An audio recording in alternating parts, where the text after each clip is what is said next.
Hello student, આજનો topic છે વિદ્યુત ધ્રુવ પોટેન્શિયલનું માપન. વિદ્યાર્થી મિત્રો, આપણે જાણીએ છીએ લાસ્ટ સેશન દરમિયાન આપણે ડેનિયલ કોષ વિશે વાત કરી છે કે જેની અંદર અર્ધકોષો કોને કહેવાય તે વિશે આપણે સમજીએ. અને તેના પરથી જ આપણે કહેતા હતા કે તેમાં ઉત્પન્ન થતા વિદ્યુત ધ્રુવ પોટેન્શિયલ અથવા તો પ્રમાણિત ધ્રુવ પોટેન્શિયલ. અને આજે તે શીખવાનું છે કે તે વિદ્યુત ધ્રુવ પોટેન્શિયલનું માપન કઈ રીતે થઈ શકે. વિદ્યાર્થી મિત્રો, અહીંયા એક વસ્તુ ક્લિયર છે કે તમારી પાસે જ્યારે પણ કોઈ અર્ધકોષ છે તો એ અર્ધકોષનો પોટેન્શિયલ વ્યક્તિગત રીતે માપવો એ અશક્ય છે. એટલા માટે બે અર્ધકોષ પોટેન્શિયલ વચ્ચેનો તફાવત આપણે મેળવીએ છીએ અને બે અર્ધકોષ વચ્ચેનો તફાવત તમને સેટિસ્ફાઈ રીતે જવાબ આપે છે કે કેટલા વોલ્ટેજ તમારો આન્સર છે. પરંતુ એક પ્રામાણિક દૃષ્ટિકોણથી જોવા જઈએ તો કદાચ તમે જાણો છો કે તમારી પાસે બે અર્ધકોષ વચ્ચેના પોટેન્શિયલની વાત કરવા જાઓ તો સ્વાભાવિક છે કે જેમ ડેનિયલ કોષની વાત કરીને 1.1 વોલ્ટેજ જેટલો જવાબ તમારો મળતો હતો, તો સ્વાભાવિક દૃષ્ટિકોણથી બંનેનો મિક્સ થઈને એક કોષનો આખા જ ભાગનો કોષ પોટેન્શિયલ ન બોલતા અર્ધકોષ પોટેન્શિયલ ન બોલતા તેને કોષ પોટેન્શિયલ બોલીશું 1.1 વોલ્ટને. પરંતુ આપણે તો અહીંયા અર્ધકોષ પોટેન્શિયલને માપવું છે અને તેના પરથી કોષ પોટેન્શિયલ કઈ રીતે મળે તેની આપણી સમજ મેળવવી છે. એટલા માટે જ પ્રણાલિકા પ્રમાણે અર્ધકોષ જેને અનુસાર આપણે માપી શકીએ છીએ તો એ અર્ધકોષ માટે આપણે પસંદ કરીએ છીએ અને તેને પ્રામાણિક સ્વરૂપે લઈએ છીએ. તો એવા અર્ધકોષ તરીકે આપણે યુઝ કરીએ છીએ પ્રમાણિત હાઇડ્રોજન વિદ્યુત ધ્રુવ અર્ધકોષને. વિદ્યાર્થી મિત્રો, પ્રમાણિત હાઇડ્રોજન વિદ્યુત ધ્રુવ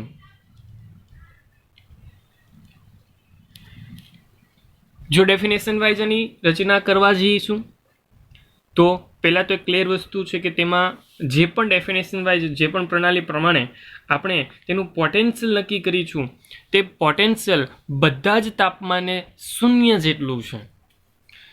તો એક સામાન્ય દૃષ્ટિકોણ છે કે કોઈ પણ તાપમાન લઈ લો, તાપમાન કોઈ પણ લઈએ, બધા જ તાપમાને તે કેટલું થઈ જશે?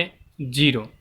મતલબમાં હાઇડ્રોજન જ્યારે વિદ્યુત ધ્રુવ તરીકે તમે રાખો છો, જેવો અર્ધકોષ તરીકે હાઇડ્રોજન વિદ્યુત ધ્રુવ પસંદ કરો છો, ધેટ મીન્સ કે તેનો EMF હાઇડ્રોજન અર્ધકોષનો હંમેશા શૂન્ય મળશે.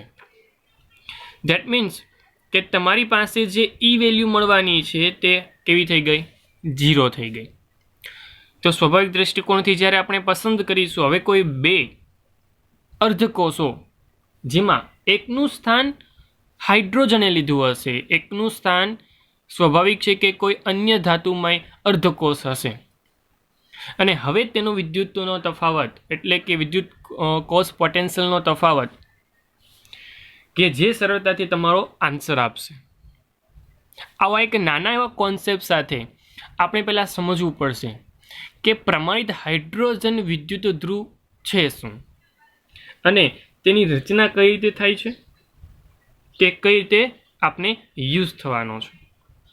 તો સૌપ્રથમ આપણે સમજીએ પ્રમાણિત હાઇડ્રોજન વિદ્યુત ધ્રુવ.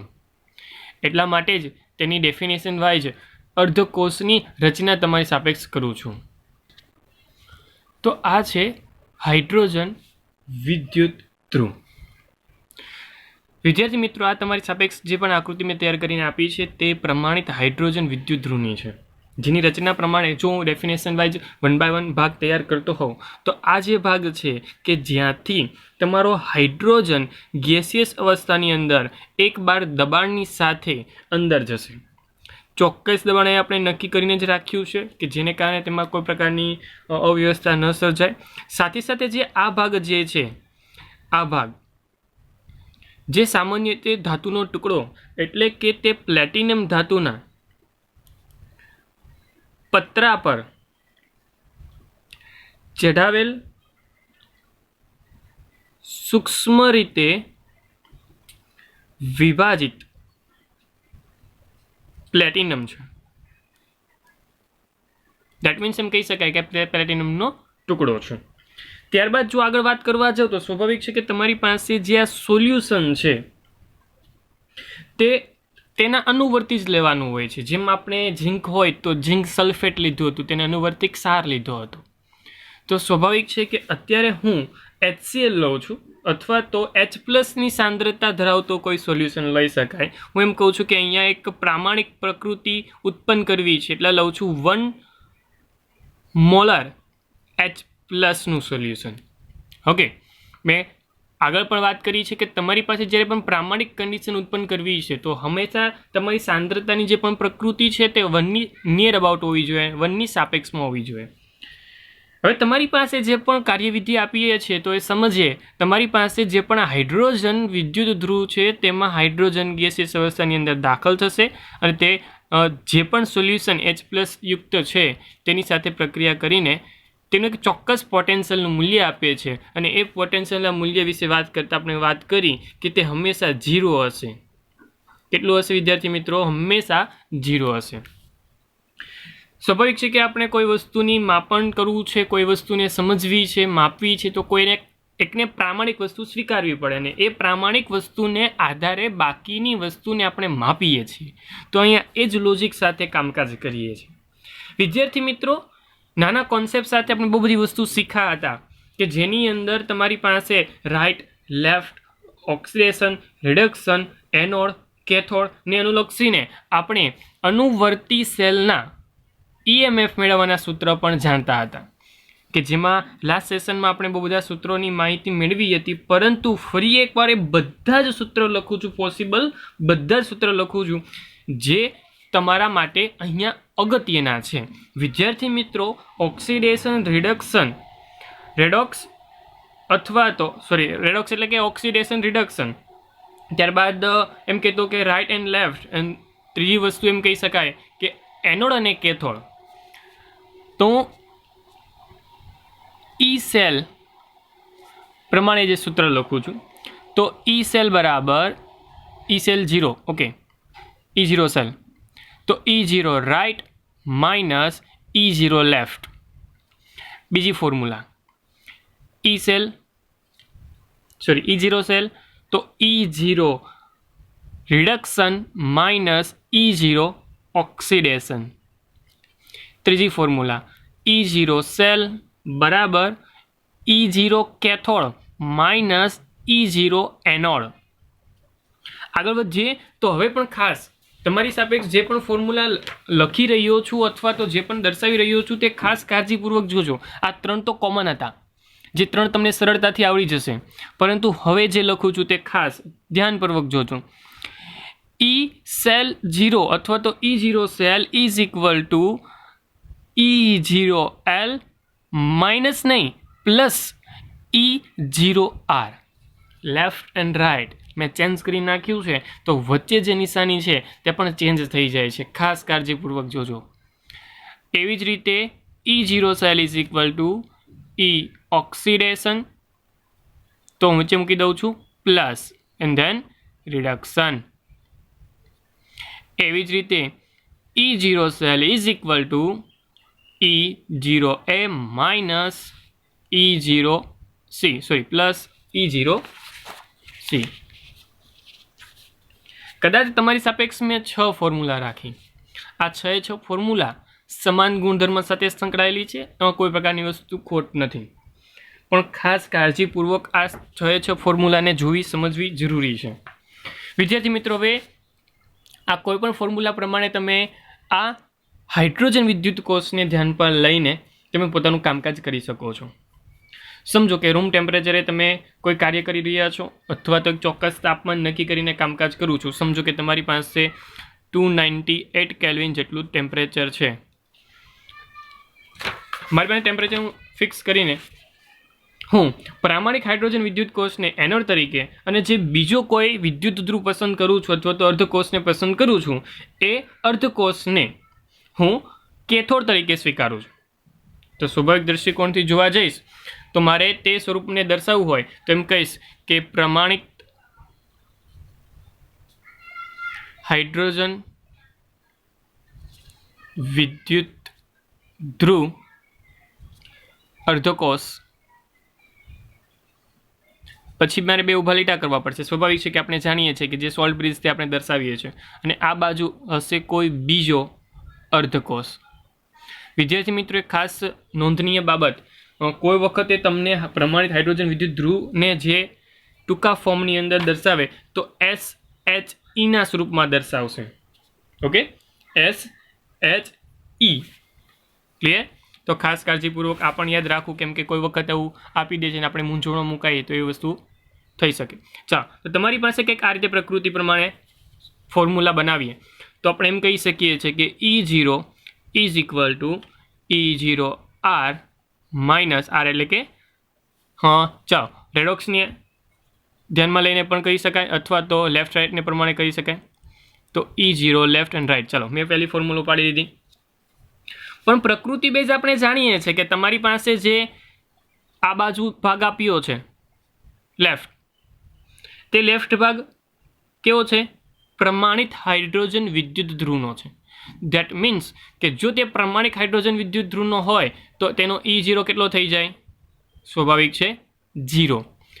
તો સૂત્રમાં તેની કિંમત મૂકીએ, ધેટ મીન્સ આ થઈ ગયો 0. તો એ જગ્યા પર તમે સરળતાથી કહી શકો છો કે E0 is equal two E0R. Okay, તમે કોઈ પણ વિદ્યુત ધ્રુવ અહીંયા પસંદ કરો છો, સરળતાથી તમે કહી શકો છો કે તેનું મૂલ્ય આ રીતે મળી શકે. ઓકે, તો સ્વાભાવિક દ્રષ્ટિકોણથી આપણે જોવા જઈએ તો કદાચ હું આ જ રીતને અપનાવું છું, અને આ જ મુજબ તમે બાકીના અર્ધકોષોને 1 by 1 મૂકીને તેના પોટેન્શિયલ મેળવવાની ટ્રાય કરીએ. જેમ કે તમારી પાસે હાઇડ્રોજન અર્ધકોષ છે, તો એને લખવાની રીત શું હોઈ શકે, તો એ વસ્તુ પણ ક્લિયર કરીએ. જ્યારે પણ તમારી પાસે કોઈ ગેસિયસ અવસ્થાનો અર્ધકોષ છે, ખાસ કાળજીપૂર્વક સમજો, ગેસિયસ અવસ્થાનો કોઈ અર્ધકોષ છે, તો એ જગ્યા પર આ પ્લેટિનમ અથવા તો એની જેવી કોઈ નિષ્ક્રિય ધાતુ, જેમ કે કોઈ ગોલ્ડ લઈ લો, તો પ્લેટિનમ, ગોલ્ડ, આ બધી જેવી નિષ્ક્રિય જે પણ ધાતુઓ છે એ સરળતાથી પ્રક્રિયા ભાગ લેતા નથી. ધેટ મીન્સ તે પ્રક્રિયામાં ઇન્વોલ્વ નહીં થાય, પરંતુ ઓક્સિડેશન અથવા તો રિડક્શન કરવા માટે સપાટી પૂરી પાડે છે. ધેટ મીન્સ કે તમારી પાસે જે પણ આ પ્લેટિનમનો ભાગ છે તે પણ તેના ધ્રુવ તરીકે અગત્યનો ભાગ ભજવે છે. તો તેને પણ એક સ્થાન આપીશું, તેની સાંકેતિક દ્રષ્ટિકોણથી લખીએ છીએ ત્યારે. તો જ્યારે પણ તમે લેફ્ટ સાઈડમાં લખી રહ્યા છો તો ધેટ મીન્સ આવું લખી શકાય કે PT એ પણ સોલિડ અવસ્થામાં છે. પેલો ઉભો લીટો લઈ H2 અવસ્થા હતી, ગેસિયસ ફોર્મ છે, H+ બની રહ્યું છે અને એક્વિયસ સ્વરૂપમાં છે. તો આ એક અર્ધકોષને દર્શાવવાની રીત છે. ઓકે, જ્યારે પણ તમારી પાસે હાઇડ્રોજન અર્ધકોષ છે તો સ્વરૂપ કદાચ આ છે. હવે સ્વાભાવિક છે કે તમે કોઈ બીજો અર્ધકોષ ગેસિયસ અવસ્થાનો પસંદ કરો છો તો એ જગ્યા પર સ્વાભાવિક છે કે તમારો આ H2 અને H+નું સ્વરૂપ બદલા જતું. ઓકે, જેમ કે હું બ્રોમિન માટે વિચારતો હોઉં, સ્વાભાવિક છે કે બ્રોમિન ગેસિયસ અવસ્થાની અંદર છે તો બ્રોમિન વાયુ એડ કરી રહ્યો છું, બ્રોમિનનું ચોક્કસ લિક્વિડ સ્વરૂપમાં છે, તો અહીંયા લખાશે Br2 અને અહીંયા લખાશે Br-. પણ વિદ્યુત ધ્રુવને દર્શાવવાની રીત, સાંકેતિક રીત કંઈક આ રીતે છે, જે બદલાતી નથી. ચાલો, અહીંયા થતી પ્રક્રિયા વિશે પણ અહીંયા જ વાત કરી લો. તો પ્રક્રિયા શું થાય છે અહીંયા, તો ચોક્કસ તેમ કહીશ કે રિડક્શન પોટેન્શિયલ જો માપતો હો તો સ્વાભાવિક છે કે H+ એનું રિડક્શન કરતા હો તો સ્વાભાવિક છે કે H+ ઇલેક્ટ્રોન માઇનસ થશે. ધેટ મીન્સ 1/2H2 ગેસિયસ ફોર્મની અંદર મળતો હોય છે. સ્વાભાવિક દ્રષ્ટિકોણ આ દર્શાવે છે કે જે H+ માંથી H2 બને છે અથવા તો 1/2H2 રૂપાંતર પામે છે. સ્વાભાવિક દ્રષ્ટિકોણ H+ ની હાજરીને કારણે છે, જે H+ દર્શાવે છે.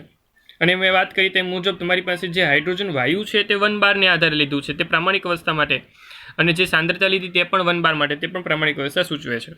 Okay, 1 molar. ક્લિયર? તો આ બધી વસ્તુ કદાચ નાના નાના બેઝ પર બહુ જ અગત્યની છે, કેમ કે વિકલ્પના સ્વરૂપમાં કોઈને કોઈ રીતે તમને ખાસ પૂછાય તો વસ્તુ ખાસ કાળજી રાખવી. ચાલો આપણે વાત કરીએ છીએ તે મુજબ 1 by 1 આ કોન્સેપ્ટને યુઝ કરીને હું ટ્રાય કરું અર્ધકોષોના પોટેન્શિયલ મેળવવાની.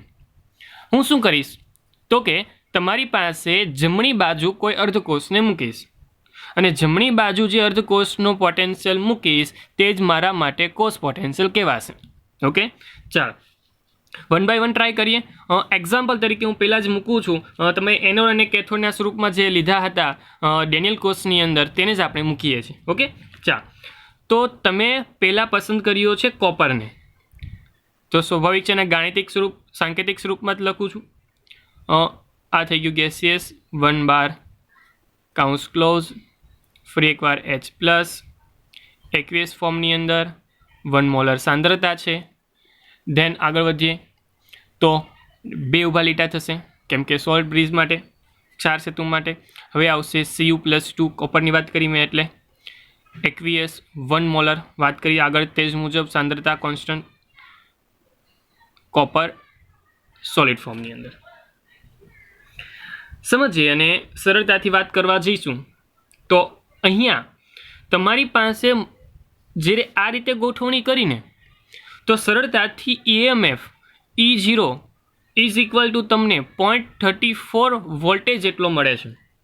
ઓકે, અને તમને કદાચ અહીંયા સમજ પડતી હોવી જોઈએ કે તમારી પાસે જે પણ રાઇટ એન્ડ લેફ્ટ છે આપણે ખબર નથી કે તેમાં ઓક્સિડેશન કોનું છે, રિડક્શન કોનું છે. એ તો સમજ હોવી જોઈએ અને કઈ રીતે સમજ પડશે તે થોડી દ્રષ્ટિકોણથી આપણે સમજીશું, વિચારીશું. એવી જ રીતે ફરી એકવાર PT H2 ગેસિયસ 1 બાર, H2 એક્વિયસ 1 મોલર, ફરી એકવાર હું ચેન્જ કરી દઉં છું, લઈ લઉં છું Zn+2 aqueous 1 molar and Zn solid. અને અહીંયા તમને EMF, તમારો EMF તમને સરળતાથી મળે છે -0.76 વોલ્ટેજ જેટલો.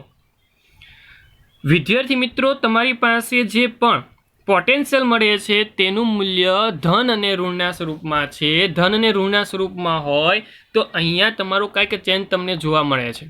જો ધન હોય તો કદાચ આપણી સિસ્ટમ પ્રમાણે કામકાજ ચાલે છે. ધેટ મીન્સ કે તમારી પાસે જે ડાબી બાજુનું સ્વરૂપ છે તેનું ઓક્સિડેશન થતું હશે.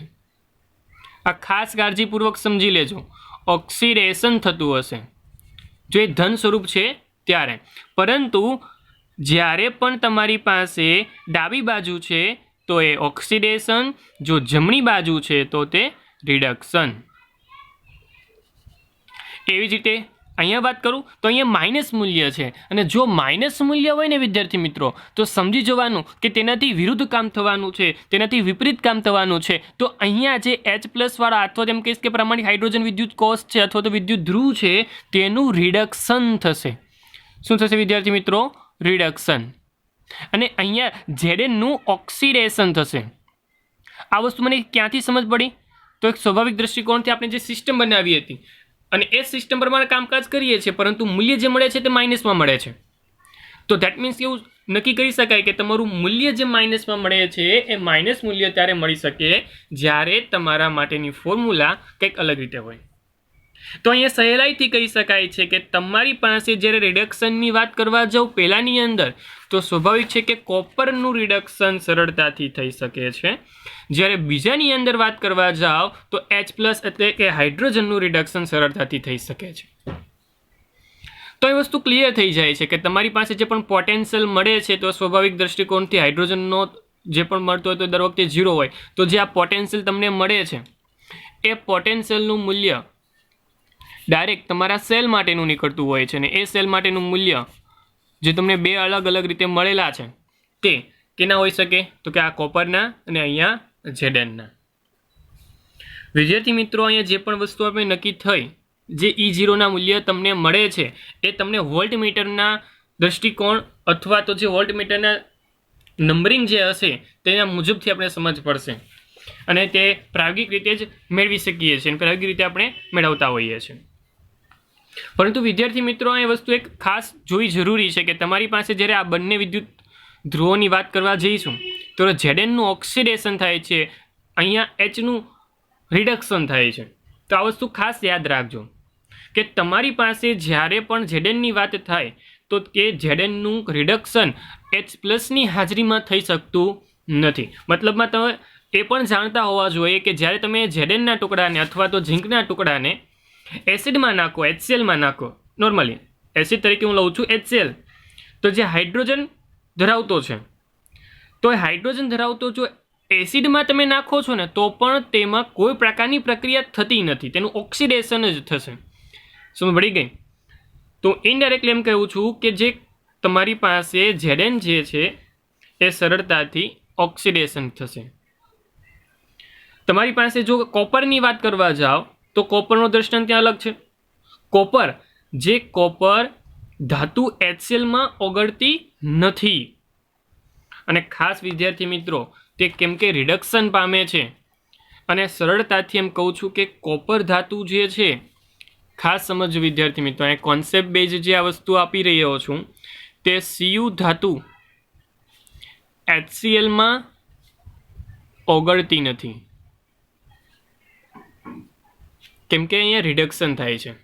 સ્વાભાવિક આપણે વાત કરી તે મુજબ ઝેડેન છે તો સરળતાથી તેનું ઓક્સિડેશન થશે H+ હાજરીમાં, પરંતુ જ્યારે કોપરની વાત કરવા જાઓ તો કોપરનું ત્યાં ઓક્સિડેશન થતું નથી.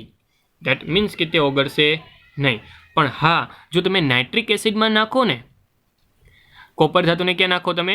નાઇટ્રિક એસિડમાં, તો ત્યાં H+ કારણે નહીં, પરંતુ નાઇટ્રિક એસિડના નાઇટ્રેટ આયનને કારણે ઓક્સિડેશન પામશે કોપરનું. તો એક ખાસ વસ્તુ નોંધનીય છે કે જો કોપરનું તમારે ઓક્સિડેશન કરવું છે તો તે નાઇટ્રિક એસિડની જરૂર પડશે, અને એ નાઇટ્રિક એસિડની નાઇટ્રેટ આયનની હાજરી અગત્યની છે. હાઇડ્રોજન આયન વડે તેનું ઓક્સિડેશન શક્ય નથી, કેમ કે આપણે જોઈ રહ્યા છીએ તે મુજબ રિડક્શન જ થાય છે. ઓકે, તો એક ખાસ કાળજીપૂર્વક નોંધનીય બાબતો જે હતી એ મેં તમને દર્શાવી. આ વસ્તુ આપણે લોજિક વાઇઝ કોન્સેપ્ટ બેઝ તમારે ક્લિયર રાખવી પડશે. કોઈ પણ સમયે આ વસ્તુ તમને વૈકલ્પિક સ્વરૂપમાં તમને પૂછી શકે છે. ઓકે વિદ્યાર્થી મિત્રો, તો ખાસ જે વસ્તુ આપણે નોંધનીય જે પણ વસ્તુ ક્લિયર કરીએ છીએ તે થોડીક સમજીને કાળજીપૂર્વક યાદ રાખીશું. ચાલો આગળ વધીએ. આપણે સમજ્યા તે મુજબ તમારી પાસે અર્ધકોષ તરીકે આપણે 1 by 1 બે ડેનિયલ કોષના અર્ધકોષને પસંદ કર્યા, તેના પર તમને EMF મળ્યા, ઓક્સિડેશન રિડક્શન થાય છે ક્રિયા પણ આપણે સમજી કે એવું થતું હશે. તો એ જ રીતે આપણે સરળતાથી જો બંને અર્ધકોષોના ડેનિયલ કોષને મિક્સ કરીએ તો ડાબી બાજુનો અર્ધકોષ અને જમણી બાજુનો અર્ધકોષ એમાં આપણે પ્રક્રિયા ઓક્સિડેશન રિડક્શન થતી, અને સ્વાભાવિક જે પણ કિંમત તમારી આવે છે એ કિંમત કંઈક આ રીતે મળતી. જેમ કે હું એક સ્વરૂપ લખું છું, ડેનિયલ કોષની પ્રક્રિયા લખું છું, Zn solid plus Cu+2 aqueous gives Zn+2 aqueous plus copper solid, જેમાં EMF is equal to આપણે કહેતા કે E0 cell is equal to E0 right minus E0 left. હવે E0 રાઇટ અને લેફ્ટ કયા સ્વરૂપમાં રહેશે તમને સમજ હોવી જોઈએ, કેમ કે આપણા માટેની જે પ્રામાણિક થિયરી છે તે મુજબ રાઇટમાં કોણ હશે, લેફ્ટમાં કોણ હશે તમને ખ્યાલ આવવો જોઈએ. તો સરળતાથી તમારી પાસે જે પણ મૂલ્ય છે મૂકીએ તો 0.34 માઇનસ 0.76. ચાલો, તો કિંમત નિયર અબાઉટ નીકળશે minus plus and then 1.1 volt. જે કાલે આપણે વાત કરી તે દરમિયાન આખા ડેનિયલ કોષના EMFના સ્વરૂપે આપણે જોયો હતો 1.1 વોલ્ટ છે તે. વિદ્યાર્થી મિત્રો, તમારી પાસે રાઇટ એન્ડ લેફ્ટની જે પણ મૂલ્ય છે એ કાલના સ્વરૂપમાં જ જોયા હતા. કંઈ નવું કોઈ પ્રકારની વસ્તુ દર્શકોને દર્શાવતો જ નથી. આ બંને માપ્યા આપણે હાઇડ્રોજન પોટેન્શિયલને સામે લઈને. હાઇડ્રોજન વિદ્યુત ધ્રુવ છે તેને આપણે પ્રમાણિક માન્યો, એટલા માટે તેના કોઈ પણ તાપમાને તેનું E0 વેલ્યુ 0 જ મળશે, અને તે સમજીને તે વિચારીને તેની સાપેક્ષમાં બીજો અર્ધકોષને 1 by 1 મૂક્યો કે જેને કારણે તેની કિંમત મળી, અને એ કિંમતને કારણે તમે વિદ્યુત ધ્રુવ પોટેન્શિયલનું માપન થયું, અને એ બંને અર્ધકોષો મિક્સ કરીએ, ભેગા કરીએ એકબીજા સાથે તો આપણે જાણીએ છીએ તે મુજબ ડેનિયલ કોષ બને છે, જેનાથી તમે ભલીભાંતિ વાકેફ છો જ. એટલા માટે હું ડાયરેક્ટ મેં સમીકરણ લખ્યું કે જેમાં એકનું ઓક્સિડેશન થાય છે, એકનું રિડક્શન થાય છે, અને એ જગ્યા પર E0R માઇનસ E0 લેફ્ટની કિંમત મૂકવા જઈએ કે જે સરળતાથી અહીં તમને મળેલી છે, કે જેને કારણે સરળતાથી તમને 1.1 વોલ્ટેજ જેટલો તમને જવાબ મળે છે. વસ્તુ ક્લિયર થવી જોઈતી હતી અને ક્લિયર થવી જ જોઈએ, કેમ કે તમારી પાસે EMF મળે છે એ આપણે કાલે યુઝ કરેલા EMF જેટલો છે, એટલે કે 1.1 જેટલો છે. મેં તમને થોડી વાર પહેલાં જ વાત કરી તે મુજબ તમારી પાસે જો ગેસીસ અવસ્થાનો જે પણ EMF હોય તો સમજી જવાનો કે કોઈ ગેસીસ અવસ્થાનો વિદ્યુત ધ્રુવ છે, સમજી જવાનો કે આના સ્વરૂપમાં દર્શાવીશું. મતલબમાં કોઈ પણ હાઇડ્રોજન હોય, કોઈ બ્રોમિન હોય કે કોઈ અલગ વાયુઓ છે, તેની પ્રક્રિયા થાય છે, તો સ્વાભાવિક દૃષ્ટિકોણ એ છે કે તમે આ સ્વરૂપમાં દર્શાવો. વિદ્યાર્થી મિત્રો, અહીંયા જે આપણે વસ્તુ નક્કી કરીને રાખી છે એ છે પ્રમાણિત હાઇડ્રોજન વિદ્યુત ધ્રુવ. અને પ્રમાણિત હાઇડ્રોજન વિદ્યુત ધ્રુવ છે તેને આપણે 0 કહીએ છીએ. તો સમજી જવાનું કે તમારી પાસે તે જગ્યા પર જો EMFનું મૂલ્ય ધન મળે છે તો તેનો કોન્સેપ્ટ તે રિડક્શન પામશે, અને જો EMFનું મૂલ્ય ઋણ મળે છે તો તેનું ઓક્સિડેશન પામશે. અને તે દૃષ્ટિકોણથી એક આખો ગ્રાફ, એક કોષ્ટક તમને NCERT ટેક્સ્ટબુક મુજબ તૈયાર કરીને આપ્યો છે. NCERT ટેક્સ્ટબુક મુજબ પાના નંબર 71 પર તેમને આખું એક ટેબલ આપ્યું છે, અને એ ટેબલનો યુઝ કરીને હું તમને સમજાવીશ. જેમ કે ટેબલ તમારી સાપેક્ષ રજૂ કરું તો એ ટેબલ કંઈક આ રીતે સ્ક્રીન પર રાખીશ. સમજીએ કે તમારી પાસે ઉપરથી સ્ટાર્ટ કરીએ તો EMFની જે પણ વેલ્યુ તમને આપેલી છે એ કંઈક EMFની વેલ્યુ શરૂઆત થાય છે તો એ F2 થી થાય છે, અને F2નું મૂલ્ય જે છે તે સૌથી વધારે એટલે કે 2.87 જેટલું છે. જેમ નીચે જતા જઈશું તે મુજબ તમારું જે પણ મૂલ્ય જે છે એ ચોક્કસતાથી ઘટીને -3.05 સુધી પહોંચે છે. અહીંયા તમારી પાસે જે પણ વસ્તુ ક્લિયર કરવા જેવી છે તો એ વસ્તુ એ છે કે તમારી પાસે જ્યાં 0 વાળું મૂલ્ય જે છે, તમને 0 વાળું મૂલ્ય એ હાઇડ્રોજન માટે વપરાયેલું અથવા તો હાઇડ્રોજન માટે જે ફિક્સ કરીને રાખ્યું છે તે છે. જેમ તમે ઉપર તરફ જશો તો સ્વાભાવિક છે કે તે મુજબ તમારા ઓક્સિડેશન કર્તાની વધતી પ્રબળતા છે, અને જેમ નીચે તરફ જશો તો તે મુજબ દર્શાવ્યું છે તે મુજબ રિડક્શન કર્તાની વધતી પ્રબળતા છે. ધેટ મીન્સ જો 0 હોય અને તેનું ઉપરનું મૂલ્ય તમને કોઈ મળતું હોય તો સ્વાભાવિક છે કે તે ઉપરનું મૂલ્ય છે એટલા માટે ઓક્સિડેશન કર્તાની વધતી પ્રબળતા છે. ધેટ મીન્સ કે ત્યાં રિડક્શન થશે. શું થશે? રિડક્શન. ઓક્સિડેશન કરતા એટલે શું થતું અહીં ત્યાં રિડક્શન. અહીંયા રિડક્શન કરતા એટલે શું થતું હશે અહીંયા ઓક્સિડેશન. સમજો કે તમારી પાસે કોઈ બે અર્ધકોષો તમે પસંદ કરો છો, જેમ કે એક્ઝામ્પલ તરીકે તમારી સાપેક્ષ રાખું Fe+3 અને તેમાંથી બને છે Fe+2. ઓકે, અને એક જગ્યા પર લઈ લઉં છું Ni+2 માંથી બની રહ્યું છે Ni. હવે કદાચ તેની દૃષ્ટિકોણથી જોવા જશો તો તમારી પાસે બે કિંમત સરળતાથી મળશે. EMF માટેના બે અર્ધકોષોની કિંમત સરળતાથી મળે. 0.77 -0.25.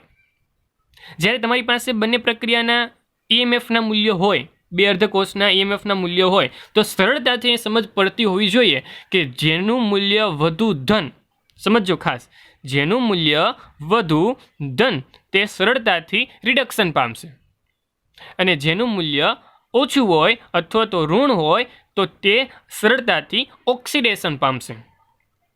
વિદ્યાર્થી મિત્રો, આ ખાસ વસ્તુ સમજવા માટે જ આપણે વસ્તુ ક્લિયર કરીએ તો સૌથી ઉપરના સ્થાને F ફ્લોરિન. ઓકે, એટલા માટે જ ફ્લોરિન જે છે એ સૌથી વધુ ઓક્સિડેશન કર્તાની પ્રકૃતિમાં છે. કેની પ્રકૃતિમાં છે? ઓક્સિડેશન કર્તાની પ્રકૃતિમાં, અથવા એમ કહી શકાય સરળતાથી રિડક્શન પામશે. ઓકે, સૌથી સરળતાથી રિડક્શન પામશે, અથવા એમ કહી શકાય કે પ્રબળ ઓક્સિડેશન કરતા છે. ઓક્સિડેશન કરતાની પ્રકૃતિ આપણે જાણતા હતા. ઓકે, આ એ જ વસ્તુને સમર્થન આપે છે, એ જ વસ્તુને સમજાવે છે. જેમ જેમ નીચે તરફ જાઓ છો તે મુજબ તમારા લાસ્ટ મૂલ્ય તરફ તમને મળે છે લિથિયમ. સૌથી લાસ્ટમાં તમારા માટે આવે છે લિથિયમ. અને લિથિયમ માટે જો વિચારવા જઈએ તો સરળતાથી કહી શકાય છે કે સૌથી પ્રબળ રિડક્શન કરતા છે. કેવો છે? સૌથી વધુ રિડક્શન કરતા. અને સૌથી સરળતાથી થશે તેનું ઓક્સિડેશન. આ વસ્તુને ખાસ સમજી લેજો વિદ્યાર્થી મિત્રો. તો આ જે ક્રિયાવિધિ આપી છે તમને એ લિથિયમ માટે પણ એ જ વસ્તુ જેમ આપણે ફ્લોરિનમાં વાત કરતા હતા કે તે ઓક્સિડેશન કરતા અને રિડક્શન સરળતાથી થાય છે, તેમ આ લિથિયમ માટે કહી શકીએ છીએ તે કે પ્રબળ રિડક્શન કરતા છે. લિથિયમ પ્રબળ રિડક્શન કરતા છે અને સરળતાથી ઓક્સિડેશન પામે છે.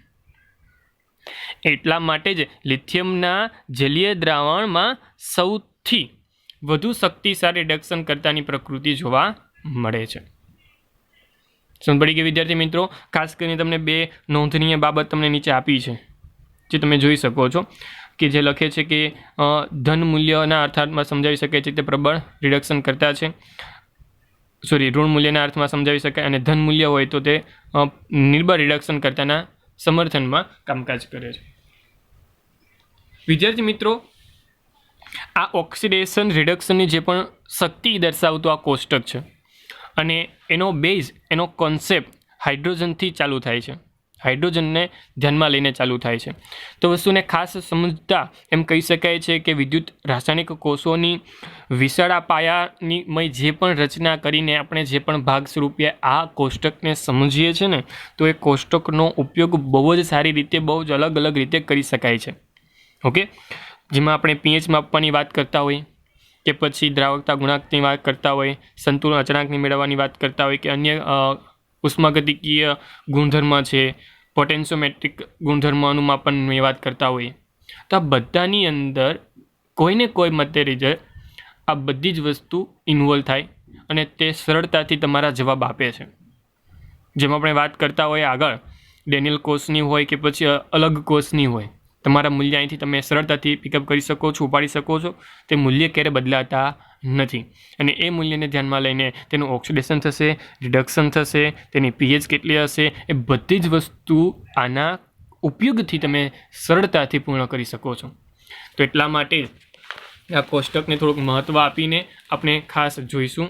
અને એક મહત્ત્વ એટલા માટે જ હું આપી રહ્યો છું તમારા કોષ્ટકને કેમ કે તે ખરેખર તમારા ઓક્સિડેશન રિડક્શનની પ્રકૃતિને સમજવા માટે ઉપયોગી છે. વિદ્યાર્થી મિત્રો, આજના સેશનમાં જોયેલી બધી જ વસ્તુને રિફર કરવી કેમ કે ખાસ આ વસ્તુ અગત્યની હતી. તેમાં એક એક બાબતને આપણે જોઈ તે ખાસ ધ્યાનપૂર્વક તમે સાંભળી હશે અને તેને સમજી હશે તેવી આશા સાથે આજનો સેશન હું પૂરો કરું છું. વિદ્યાર્થી મિત્રો, જેટલો પણ સેશનમાં તમે કોઈ કન્ટેન્ટ મળે છે તો એ કન્ટેન્ટને બધી જ કાળજીપૂર્વક સમજવું, લખી નાખવું અથવા તો એનો યોગ્ય રીતે કોઈ જગ્યા પર ટિકમાર્ક કરી લેવું. કેમ કે થશે એવું કે તમે એક જગ્યા પર જો તમે એ વસ્તુ જોઈ છે તો એ જગ્યા પર જ તમને બીજી વાર જોવાથી યાદ આવશે. એટલા માટે જ ખાસ કરીને ટિકમાર્ક કરવાની આદત અથવા તો તેને કોઈ જગ્યા પર ટોપિક બેઝ લખવાની આદત રાખવી જરૂરી છે. તો આજના સેશનને અહીં આપણે પૂર્ણવિરામ આપીએ છીએ. હું છું તમારો મેન્ટોર, શિક્ષક હિમાંશુ સરદારા સર.